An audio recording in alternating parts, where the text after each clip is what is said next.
চলো আজ তোমাদের সাথে একটা নতুন ধরনের কেকের টিউটোরিয়াল শেয়ার করি।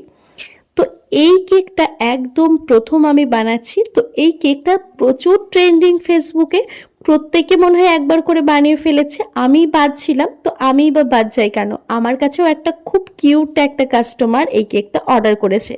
তার বাড়ির প্রতিটা অকেশন আমাকে ছাড়া যেন ইনকমপ্লিট। তার সাথে আমার কাস্টমারের থেকেও দিদি বোনের একটা সম্পর্ক তৈরি হয়ে গেছে।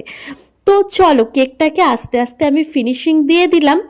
আর তোমাদেরকে দেখে তোমরা এতক্ষণে বুঝতে পেরে গেছো যে আমি কেকটা কি টাইপের বানাতে চলেছি। তো অনেকে বিবাহবার্ষিকীতে কিন্তু এই টাইপের কেক খুবই এখন নিচ্ছে, খুবই ট্রেন্ডিংয়ে চলছে। তোমরাও যদি নিতে চাও অবশ্যই আমাদের ডেসক্রিপশন বক্সে দেওয়ার নাম্বারে যোগাযোগ করো। দিদি আমাকে তার অ্যানিভার্সারি কেক জন্য একটা বেন্টো কেকের অর্ডার করেছিল, কিন্তু দুর্ভাগ্যবশত সেই কেকের ডেলিভারি আমি করতে পারিনি।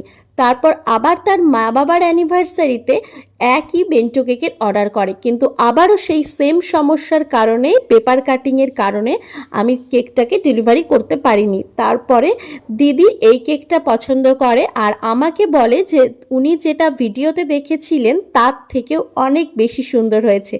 বলো আমাদের এর থেকে বেশি কিছু আর লাগে? এইটুকুই তো আমাদের চাওয়া, তাই না? যে তোমরা আমাদেরকে একটা মিষ্টি একটা রিভিউ দেবে আর তোমাদেরকে মানে আমরা একটা ভালো জিনিস দেব, এটাই আমাদের সব থেকে বড় প্রাপ্তি এবং তোমাদের পছন্দ হবে সেটা।